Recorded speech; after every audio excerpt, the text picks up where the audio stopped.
محترم بزرگوں، بھائیوں، عزیزوں، بہنوں اور بیٹیوں، اللہ نے اپنے فضل و کرم سے ہمیں ماہ رمضان میں اپنی جناب میں سر جھکانے کی، اپنا حکم ماننے کی، روزے رکھنے کی، قیام کرنے کی توفیق عطا فرمائی۔ اس پر ہم اللہ کا جتنا بھی شکر ادا کریں وہ کم ہے۔ ایک مسلمان کو اس بات کا ہر حال میں خیال رکھنا چاہیے کہ میری کی ہوئی محنت ضائع نہ ہو جائے۔ کئی کام ایسے ہیں کہ ان کے نتیجے میں ساری کی ساری محنت انسان کی برباد ہو جاتی ہے۔ ان میں سب سے پہلا جو جرم ہے جس کے نتیجے میں ہر عمل ہی ضائع ہو جاتا ہے، وہ ہے اللہ کے ساتھ کسی کو شریک بنانا۔ اللہ تعالیٰ نے سورۃ الانعام میں 18 پیغمبروں کے نام لیے۔ 18 پیغمبروں کے نام لینے کے بعد ساتھ ہی کہا کہ ان کے آبا میں سے، ان کے باپوں میں، ان کی اولاد میں سے، ان کے بھائیوں میں سے بھی کئی پیغمبر ہم نے بھیجے۔ فرمایا ذالک ھدی اللہ یہدی بہ من یشاء، یہ ہے اللہ کی ہدایت، جسے چاہتا ہے دیتا ہے۔ ولو اشرکوا لحبط عنہم ما کانوا یعملون، اگر اتنے بڑی بڑی شان والے پیغمبر بھی شرک کا ارتکاب کر بیٹھتے، لحبط عنہم ما کانوا یعملون، جو کچھ بھی وہ کرتے رہے ان کا سب کچھ برباد ہو جاتا، ضائع ہو جاتا۔ اس لیے بندے کو اس بات کا بہت ہی خیال رکھنا چاہیے کہ کہیں اس کے عمل میں شرک کی ملاوٹ نہ ہو جائے، شرک کی آمیزش نہ ہو جائے۔ اللہ اکبر۔ ایک جگہ اللہ نے فرمایا قل افغیر اللہ تأمرونی اعبد ایھا الجاہلون، اے نبی ان سے کہہ دو کیا اللہ کے غیر کے متعلق تم مجھے کہتے ہو کہ میں ان کو پکاروں، ان سے مدد مانگوں، ان کی پوجا کروں؟ اے جاہلو، وَلَقَدْ أُوحِيَ إِلَيْكَ وَإِلَى الَّذِينَ مِن قَبْلِكَ لَئِنْ أَشْرَكْتَ لَيَحْبَطَنَّ عَمَلُكَ وَلَتَكُونَنَّ مِنَ الْخَاسِرِينَ۔ حالانکہ اے نبی، اللہ فرما رہا ہے، اے نبی تیری طرف، کئی کہتے دیکھو یہ کتنے گستاخ ہیں، اور میں نہیں کہہ رہا تیری طرف، اللہ تعالیٰ تو کہہ سکتا ہے کہ اللہ بھی نہیں کہہ سکتا۔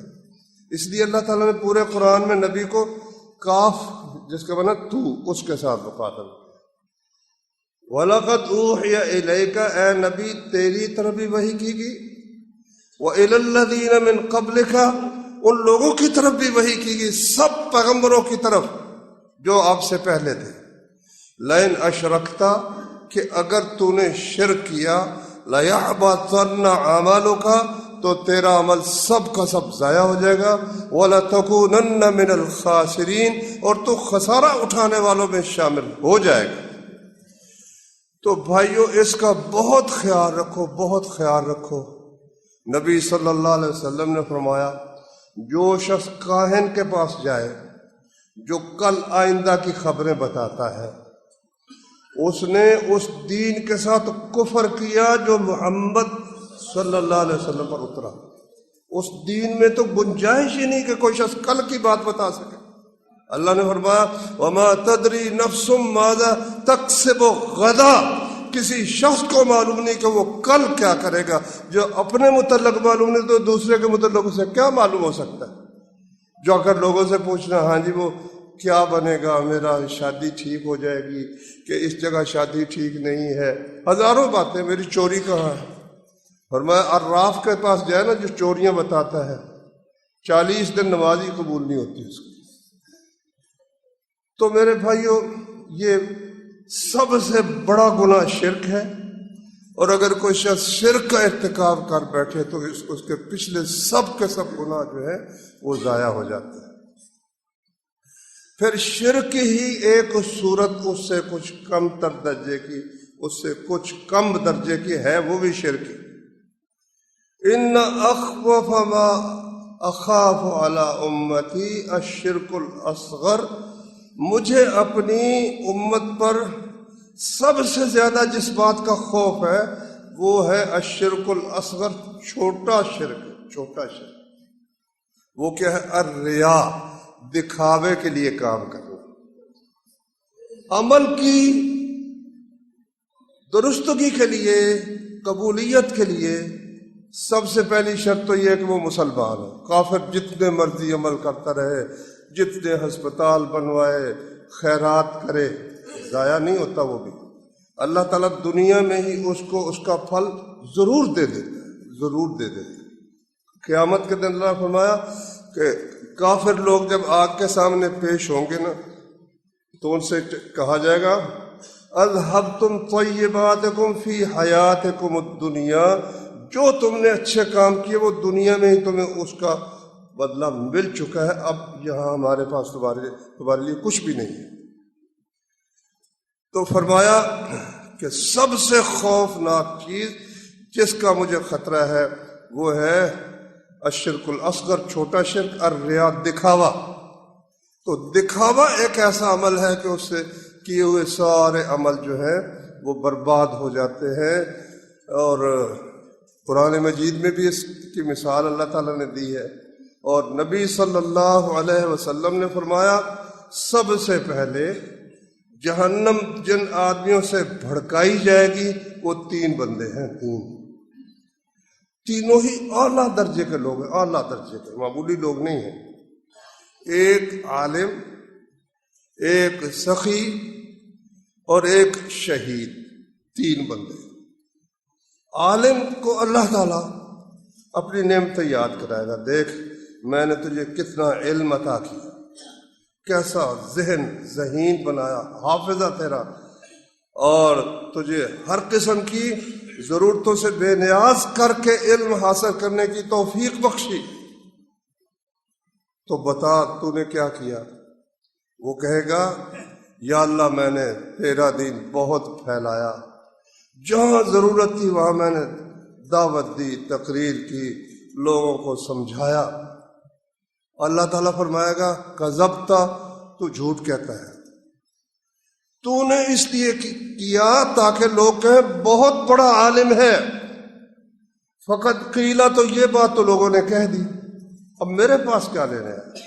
حکم ہوگا اس کو اٹھا کر جہنم میں پھینک۔ اللہ تعالیٰ ہمیں ان لوگوں میں شامل نہ فرمائے، اور ہم میں جو یہ کوتاہی ہے اللہ تعالیٰ ہمیں پچھلی کوتاہیاں معاف فرمائے، اور آئندہ کے لیے اس سے بچنے کی توفیق عطا فرمائے۔ پھر وہ سخی سے کہے گا دیکھ میں نے تجھے کتنی نعمت عطا کی، دولت عطا کی، تجھ بے حساب دولت بخشی، تو نے کیا کیا؟ وہ کہے گا یا اللہ کوئی جگہ جہاں ضرورت ہو نا میں نے ہر جگہ پر خرچ کیا، ہسپتال بنوائے، مسجدیں بنوائی، غریبوں پہ خرچ کیا۔ اللہ تعالیٰ کہے گا کذبتا، جھوٹ کہتا ہے تو نے یہ سب کچھ اس لیے کیا تاکہ کہا جائے فلاں شخص جواد سخی ہے، شہرت تو ہو گئی پھر تیری۔ واللہ کبھی سوچنا چاہیے تھوڑا سا، ایک آدمی چند مشینیں تقسیم کرتا ہے، آٹے کی چند بوریاں تقسیم کرتا ہے، وہ مشینیں تقسیم کرتے، پھر وہ ایک سیشن فوٹو کا وہ بناتا ہے، پھر وہ اخبار میں چھاپتا ہے۔ لینے والے اس طرح جس طرح کوئی حقیر مخلوق ہے، اور دینے والا جس طرح تخت شاہی کے اوپر بیٹھا ہوا بڑا فیاض ہے، نہ ایسا نہیں۔ اللہ اکبر۔ اس لیے رسول اللہ تعالیٰ نے فرمایا ان تبدوا الصدقات فنعما ہی، اگر صدقے ظاہر کر کے کرو تو وہ بھی ٹھیک ہے، اس کا بھی بعض اوقات فائدہ ہو جاتا ہے کہ کوئی اور دیکھ کر وہ بھی صدقہ کر دیتا ہے۔ اگر یہ نیت ہے تو اس میں تو پھر مقابلہ بھی جائز ہے، مقابلہ بھی جائز ہے۔ ایک کہے جی میں انشاءاللہ 1 کروڑ دوں گا، دوسرا کہے میں انشاءاللہ 2 کروڑ دوں، مقصد اللہ کو راضی کرنا، اور یہ ہو کہ مقابلہ ہو رہا ہے اللہ کے راستے میں خرچ کرنے کا، اس میں بڑھ چڑھ کر حصہ لینا کوئی گناہ کی بات نہیں ہے، کیونکہ دلوں کا معاملہ تو اللہ جانتا ہے نا۔ وَإِن تُخْفُوهَا، وَتُؤْتُوهَا الْفُقَرَاءَ فَهُوَ خَيْرٌ لَكُمْ، اگر چھپا کر کرو اور چھپا کر ضرورت مندوں کو دے دو تو یہ زیادہ بہتر ہے، یہ زیادہ بہتر ہے، اللہ تبارک و تعالیٰ نے فرمایا۔ اور وہ جو 7 آدمی جن کا ذکر ایک حدیث میں آیا ہے کہ سبعۃ یظلھم اللہ فی ظلہ یوم لا ظل الا ظلہ، 7 آدمیوں کو اللہ تعالیٰ اپنا سایہ عطا کرے گا جس دن اس کے سائے کے سوا کسی کا سایہ نہیں ہے۔ ان میں ایک شخص وہ ہے رجل تصدق، ایک وہ آدمی جس نے صدقہ کیا، فاخفاها، چھپا کر کیا، ایسا چھپا کر کیا حتی لا تعلم شمالہ ما تنفق یمینہ، بائیں ہاتھ کو خبر نہیں ہو سکی کہ دائیں نے کیا خرچ کیا ہے۔ عرش کا سایہ ملے گا، معمولی بات نہیں ہے۔ ٹھیک ہے دنیا میں شہرت نہ ہو سکے گی، اخباروں میں نام نہ آ سکے گا، لوگوں کی زبان پر شاباش کے فقرے نہیں آ سکیں گے، مگر دنیا تو گزر جانے والی چیز ہے نا۔ ہمیشہ ہمیشہ کی زندگی میں سایہ حاصل کرنے کی جو نعمت ہے وہ چھپا کر صدقہ کرنے سے، جس میں ریا کی، دکھاوے کی کوئی آمیزش نہ ہو، وہ اس سے حاصل ہوتی ہے۔ تو اس لیے ریا سے سب کچھ ضائع ہو جاتا ہے۔ اسی طرح صدقے کا جو عمل ہے احسان کرنے سے بھی وہ ضائع ہو جاتا ہے۔ اللہ نے قرآن میں فرمایا یا ایھا الذین آمنوا لا تبطلوا صدقاتکم بالمن والاذی، ایمان والو اپنے صدقات احسان جتا کر اور تکلیف دے کر ضائع نہ کرو۔ کالذی ینفق مالہ رئاء الناس، جس طرح اس شخص کا صدقہ برباد ہو جاتا ہے جو لوگوں کے دکھاوے کے لیے کرے، اسی طرح جو احسان جتلاتا ہے اور جس پر صدقہ کیا اس کو تکلیف دیتا ہے، اس کا صدقہ بھی اسی طرح سے ضائع ہو جاتا ہے۔ تو معلوم ہوا کہ عمل کو ضائع کرنے والی چیز وہ ریا بھی ہے، دکھاوا بھی ہے، اور جس پہ احسان کیا ہے اس کو احسان جتلانا، اسے تکلیف دینا، یہ بھی ہے۔ اللہ اکبر۔ رسول کریم صلی اللہ علیہ وسلم نے فرمایا، صحیح مسلم کی حدیث ہے، ثلاثۃ، 3 آدمی ایسے ہیں لا یکلمہم اللہ یوم القیامہ، قیامت کے دن اللہ نہ ان سے بات کرے گا، ولا ینظر الیہم یوم القیامہ، قیامت کے دن ان کو دیکھے گا بھی نہیں۔ ویسے تو اللہ کی نظر سے کوئی چیز مخفی نہیں نا، مطلب محبت کی نظر سے، رحمت کی نظر سے نہیں دیکھے گا۔ ولا یزکیہم، نہ ان سے کلام کرے گا، نہ ان کی طرف دیکھے گا، نہ انہیں پاک کرے گا۔ وَلَهُمْ عَذَابٌ علیم، ان کے لیے عذاب علیم، دردناک سزا ہے۔ 3 عمل ایسے، صحیح مسلم کی حدیث ہے، رسول کریم صلی اللہ علیہ وسلم کا فرمان ہے۔ المسبلو، ایک وہ شخص جو اپنی چادر یا شلوار مرد جو ہے وہ ٹخنوں سے نیچے لٹکاتا ہے۔ اب کئی لوگ اس پر کہتے ہیں یہ جی مولوی کیا بات کرتے ہیں، چھوٹی بھائی شلوار میں کیا پڑا ہے، ٹخنوں میں کیا پڑا ہے؟ نہیں سمجھے ہی نہیں تم۔ بات ہے کہ تم رسول کی بات مانتے ہو یا نہیں، بعض چیزوں سے اس کا فیصلہ ہوتا ہے۔ اس میں کبر ہے۔ اللہ کے نبی نے فرمایا کہ وَإِيَّاكَ مِنَ الْمَخِيلَةِ وَإِيَّاكَ وَإِسْبَالَ الْإِزَارِ فَإِنَّهَا مِنَ الْمَخِيلَةِ، فرمایا چادر لٹکانے سے بچو کیونکہ یہ تکبر ہے۔ جب اللہ نے کہا اونچی رکھو، کہتے میں تو نیچی رکھوں گا۔ وہ کہتے ہیں جی ہم جان بوجھ کر نہیں کرتے، اور جب جاتے ہو درزی کے پاس سلواتے ہو اتنے انچ کی رکھو جو جوتے کو بھی چھپائے، تو یہ جان بوجھ کر اور کیا ہوتا ہے بھائی؟ کس کو کہتے ہیں جان بوجھ کر؟ جان بوجھ کر نہ کرنے کی مثال تو یہ ہے کہ چادر تھی ڈھلک گئی، پھر اس کو اوپر اٹھا لیے، یہ تو چلو اس پر کبر جو ہے۔ رسول کریم صلی اللہ علیہ وسلم نے فرمایا کہ جس کے دل میں ایک ذرہ برابر کبر ہوگا نا، تکبر، میں بڑا ہوں، جنت میں داخل نہیں ہوگا۔ عاجزی، بندگی، بندگی کا معنی کیا؟ غلامی۔ اللہ کی غلامی کا مطلب کیا ہے؟ اب انگریز ہے، فوج ہے، فوج ان کو کیا سکھایا جاتا ہے؟ جب تم نے چلنا ہے مارچ کرنا ہے تو پہلے بایاں پاؤں آگے نکالنا ہے. ان کی فوج پہلے بایاں پاؤں آگے نکالتی ہے. اگر کوئی بایاں پاؤں نہیں نکالے گا وہ جناب اس کا کورٹ مارشل ہو جائے گا. معمولی بات ہے نا، پاؤں آگے نکالنا کون سی ایسی بات، مگر جو ان کے قانون کے خلاف ورزی کرے گا فوج میں نہیں رہ سکتا. تو یہ اللہ تعالیٰ کے ضابطے ہیں، اللہ تعالیٰ کے قاعدے ہیں کہ امت مسلمہ کے مردوں کی شلواریں ٹخنوں سے اونچی ہوں گی، امت مسلمہ کے عورتوں کی شلواریں اور لباس وہ جسم کو چھپانے والا ہوگا. یہ قاعدہ اور ضابطہ ہے اللہ تبارک و تعالیٰ کا بنایا ہوا. المسبلو، 4 جس کے متعلق باتیں فرمائیں. 3 آدمی ہیں، نہ اللہ وہ ان سے کلام کرے گا، نہ ان کی طرف دیکھے گا، نہ انہیں پاک کرے گا، ان کے لیے عذاب علیم ہے. المسبلو، پہلا شخص جو اپنی شلوار چادر ٹخنوں سے نیچے لٹکاتا ہے. والمنانو، ایک جو احسان جتلاتا ہے، کسی کا کوئی کام کر دیا احسان جتلاتا رہتا ہے. میں نے تجھے ملازمت دلوائی تھی نا، تجھے تو کوئی پوچھتا ہی نہیں تھا، میں نے تیری شادی کروا دی، میں نے تیرا وہ کیا. نہیں، کیا کیا تو نے؟ اللہ نے توفیق دی تو تو نے کیا، اللہ کا شکر کر. اس میں تیرا کیا کمال ہے بھائی؟ اگر تو نے کسی کو کچھ پیسے دے دیے، تیرا اس میں کمال کیا ہے؟ یہ اللہ کا کمال ہے نا کہ اللہ نے تجھے پیسے بھی دیے، پھر تجھے توفیق بھی بخشی، تو اللہ کا شکر ادا کر. اس کو کہتا ہے کہ میں نے تیرا کیا، تو بھائی کچھ بھی نہیں کر سکتا تھا. اس لیے اللہ تعالیٰ کو اس پر اتنا غصہ ہے، اللہ دیکھے گا بھی نہیں اس کو کہ تو کہتا ہے میں نے یہ کیا، تو نے کیا کیا. 2 ہو گئے. المسبلو، ایک جو اپنا کپڑا لٹکاتا ہے، والمنان، اور جو احسان جتلاتا ہے. والمنفق سلعتہ بالحلف الکاذب، جو اپنا سامان جھوٹی قسم کھا کر بیچتا ہے. بکنے والا نہیں تھا، جھوٹی قسم کھا کر اس نے بیچ دی.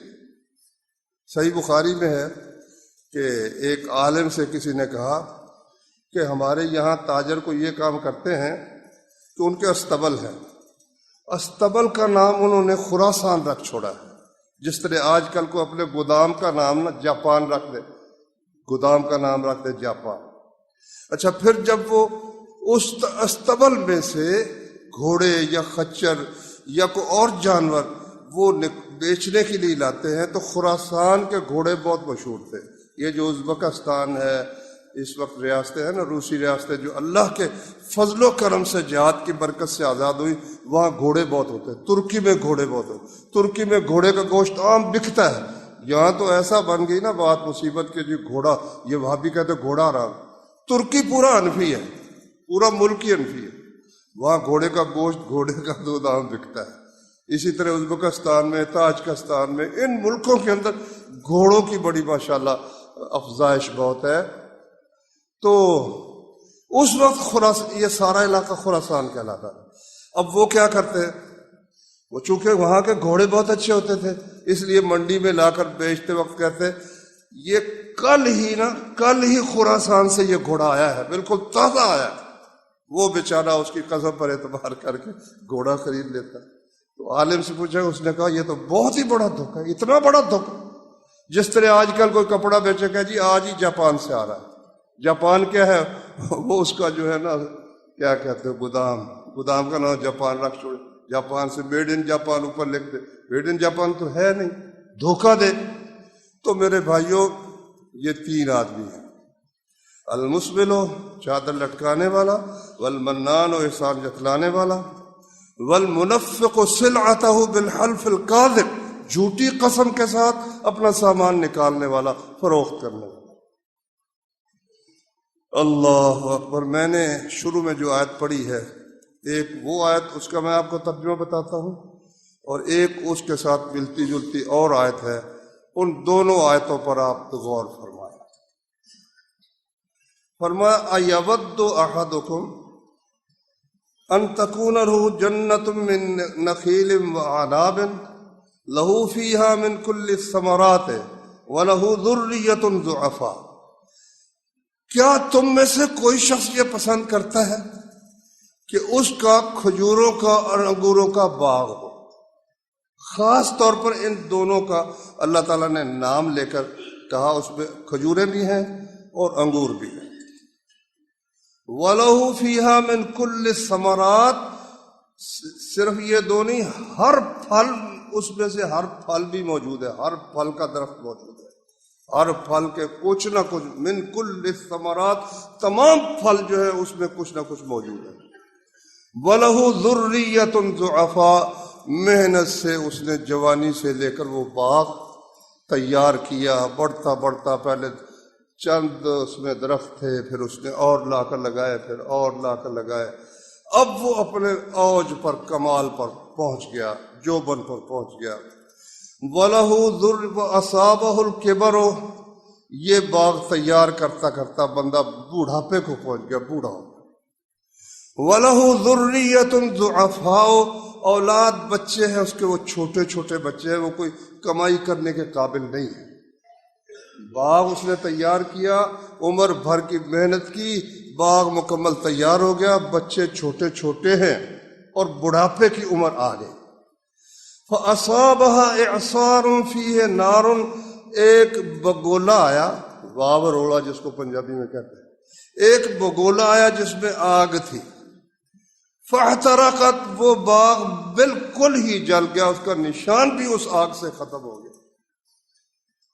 اللہ اکبر، یہ مثال دی اللہ تعالیٰ۔ فرمایا تم میں سے کوئی پسند کرتا ہے کہ اس طرح اس کی ساری کی ہوئی محنت اس وقت ضائع ہو جائے جب کہ اس کے بچوں کو اس کی ضرورت تھی؟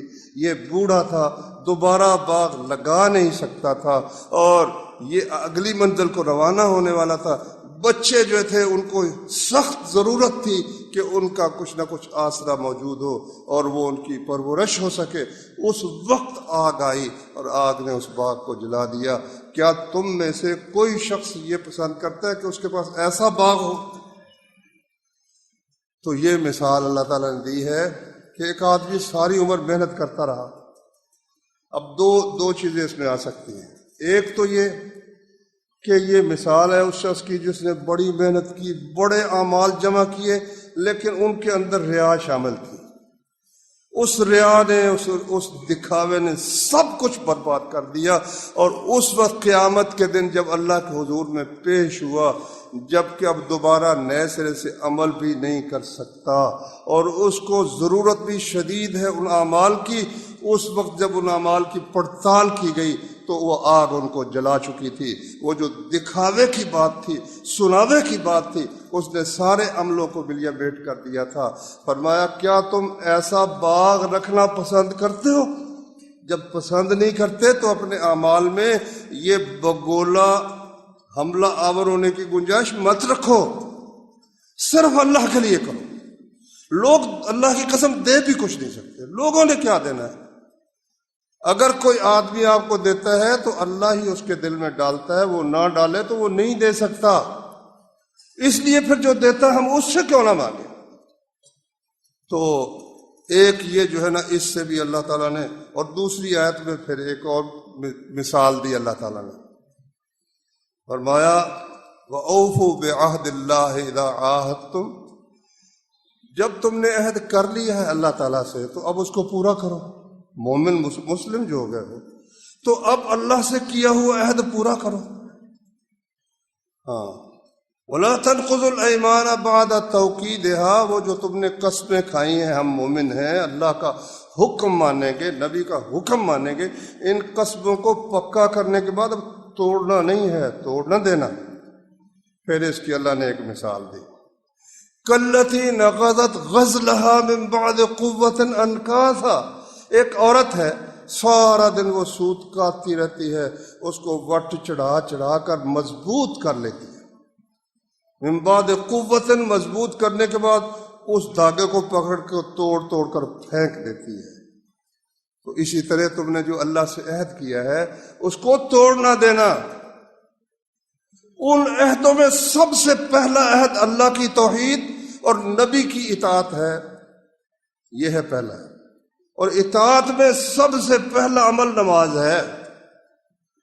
بڑا عمل کیا، رات قیام بھی کرتے رہے، 10 پارے روز بھی کئی قاریوں نے پڑھے، الحمدللہ اللہ نے توفیق دی، لوگوں نے پیچھے کھڑے ہو کر پڑھے۔ اب نماز چھوڑ دی، نماز چھوڑ دی، سمجھو سارا کاتا ہوا سود ٹوٹ گیا، ختم ہو گیا۔ یہ نہ سمجھنا کوئی نہیں بات، دو پڑھ لی دو نہ پڑھی، اللہ بڑا غفور الرحیم ہے۔ صحیح بخاری میں حدیث ہے، رسول اللہ صلی اللہ علیہ وسلم نے فرمایا الذی تفوتہ صلاۃ العصر فقد حبط عملہ، جس شخص کی عصر کی نماز فوت ہو گئی، وقت اس کا نکل گیا، پچھلے عمل اس کے ختم ہو گئے، ضائع ہو گیا، سب کچھ برباد، سب کچھ برباد ہو گیا۔ کیوں برباد ہوا؟ کہ اللہ سے عہد ہے بھائی، العہد الذی بیننا وبینہم، ہمارے اور مشرکین کے درمیان جو عہد ہے، جس عہد کو دیکھ کر ہم سمجھتے ہیں یہ ہماری پارٹی کا ہے اور یہ فلاں کی پارٹی کا ہے، وہ نماز ہے۔ جو نماز پڑھتا ہے وہ ہماری پارٹی کا ہے، ہماری جماعت کا ہے، وہ مسلم ہے۔ جو نماز نہیں پڑھتا وہ مسلم نہیں ہے۔ آپ کہیں گے بڑا سخت فتویٰ ہے، ہاں ٹھیک ہے، کلمہ پڑھتا ہے نا، رجسٹروں میں مسلمان ہی ہے، ہم اب یہ نہیں کہہ سکتے مرتد ہو گیا۔ مولویوں نے اس کو فتوے یہ دیے ہیں، اب ہم اس کو کیسے کہیں کہ کافر ہے بیچارہ؟ لیکن اللہ کے رسول صلی اللہ علیہ وسلم کا صحیح بخاری میں حدیث ہے اور قرآن میں فرمایا فَإِن تَابُوا وَأَقَامُوا الصَّلَاةَ وَآتَوُا الزَّكَاةَ فَإِخْوَانُكُمْ فِي الدِّينِ، اگر یہ کافر جو ہے کلمہ پڑھیں، نماز پڑھیں، زکوٰۃ ادا کریں تو دینی بھائی ہیں، ورنہ کوئی نہیں۔ جس طرح فرمایا نا سورۃ الحجرات میں انما المؤمنون اخوۃ، مومن تو بھائی ہیں۔ یہ اخوت دینی، اخوت ایمانی جس کی وجہ سے مومن کا بھائی بنتا ہے، یہ کس سے حاصل ہوتی ہے؟ آپ ہی بتاؤ کس سے حاصل ہوتی ہے؟ کلمہ پڑھنے سے اور نماز پڑھنے سے اور زکوٰۃ ادا کرنے سے، قرآن مجید کا فیصلہ۔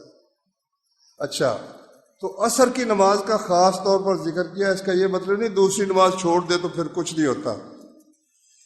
مصنف ابن ابی شیبہ میں حدیث ہے، سنن بہقی صغیر میں حدیث ہے، فرمایا رسول اللہ صلی اللہ علیہ وسلم، فرمایا الذی تفوتہ صلاۃ، جس شخص کی نماز فوت ہو جائے یہاں تک کہ اس کا وقت نکل جائے، من غیر عذر، عذر کوئی نہ ہو، فقد حبط عملہ، اس کا عمل برباد ہو، کیونکہ اس نے کام ایسا کیا ہے کہ امت مسلمہ سے سلسلہ اس کا منقطع کٹ گیا ہے۔ معمولی کام نہیں بھائی، یہ جو اللہ نے فرمایا انتم الاعلون ان کنتم مسلمین، اگر تم مسلم ہو تو سب پر غالب رہو گے۔ تو مسلم کے بنیادی 5 کام ہے نا، توحید و رسالت کے بعد پہلا کام کیا ہے؟ نماز ہے۔ یہ دیکھ لو جمعے میں ماشاءاللہ ٹھیک ہے رونق ہے، لیکن پیپل کالونی کو بھی تو دیکھو نا، بازار کھلے ہوئے ہیں، گھروں میں لوگ آرام سے پڑے ہوئے ہیں، کہتے ہیں بھئی کیا بات ہے یا اللہ، سب پر تیری نعمتیں ہیں اور ہم پر تیری توجہ ہی کوئی نہیں ہے۔ اللہ کہتا ہے تم مسلمان بنو تو توجہ ہی توجہ ہے، مسلمان تو بنو نا کم از کم، مسلمان اگر نہ بنو تو کس طرح؟ رحمتیں ہیں تیری اغیار کے کاشانوں پر، یہ اقبال کہتا ہے نا شکوے میں، نعمتیں ہیں تیری اغیار کے کاشانوں پر، برق گرتی ہے تو بیچارے مسلمانوں پر۔ پھر جواب ہی اس نے دیا ہے کہ وضع میں تم ہو نصارہ تو تمدن میں حنود، ہاں جی، یہ مسلمان ہیں جنہیں دیکھ کے شرمائے یہود۔ تو اس نے کہا ہو لکھو نام جو قبروں کی تجارت کر کے، کیا نہ پوجو کے جو مل جائیں صنم پتھر کے، تم جو قبریں بیچ رہے ہو، خرید رہے ہو، سجدے کر رہے ہو، طواف کر رہے ہو، منتیں مان رہے ہو، اگر پتھر کے بت مل جائے تو وہ کیوں نہیں پوجو گے؟ تو وہ بھی پوجو۔ تو اس لیے میرے بھائیوں ہمیں ان چیزوں کا بہت خیال رکھنا چاہیے۔ ایسا نہ ہو کہ ہم ریاکاری میں اپنے اعمال جب ہمیں بہت ضرورت ہوگی اس بگولے سے برباد ہونے والے باغ کی طرح ہمارے اعمال بھی برباد ہو جائے، یا جو مسلم ہونے کے لیے بنیادی شرط ہے توحید اور رسالت کا اقرار اور اس پر عمل اور نماز، یہ نہ ہونے کی وجہ سے ہمارے کیے ہوئے پچھلے اعمال بھی برباد ہو جائے۔ اللہ تعالیٰ سمجھنے کی، عمل کرنے کی توفیق عطا فرمائے۔